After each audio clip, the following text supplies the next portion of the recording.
Usap na tayo. Ano ibig sabihin na mag-a-abroad ka na hindi ko alam? Nag-apply na ako bilang caregiver sa UK. Natanggap ako. Sa katapusan na yung alis ko. Ba't ngayon ko lang ito nalaman? Kasi alam ko na magiging ganyan yung reaksyon mo. Natural! Ano gagawin mo? Iwan mo sa akin yung bata, ang mag-aalaga. Padre di pamilya ako, tapos buburuhin mo ako dito sa bahay. Eh, ikaw naman nag-decide na mag-work from home, di ba? Anong difference nun kapag nagtrabaho ako sa ibang bansa? Eh, nasa bahay ka lang din naman. Nag-decide ako mag-work from home kasi gusto ko kayong makasama. Tapos aalis ka? Hindi ko pinangarap na maging house husband, ha?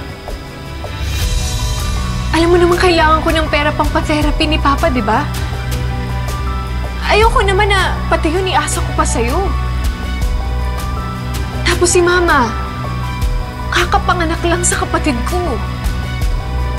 Jude, wala silang ibang maaasahan kundi ako lang. At kailangan kong matulungan yung pamilya ko.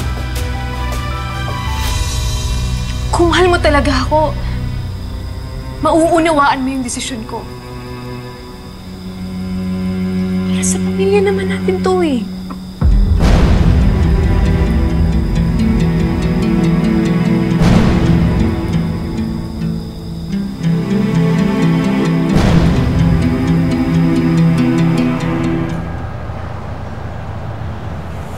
Ganun ano po. Kamukha ni Dad.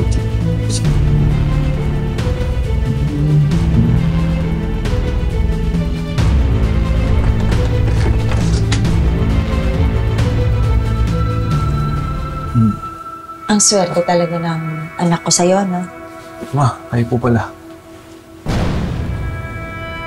Sa wakas, masosolong na rin kita, Jude. Kumusta ka? Okay naman, ma. Nahihirapan kasi wala si Marnie.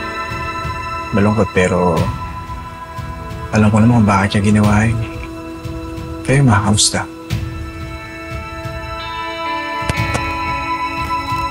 Nahihirapan na rin ako.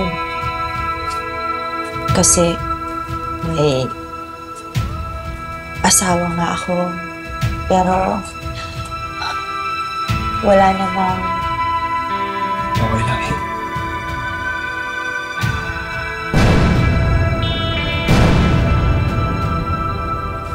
Mabuti na lang nandito ka.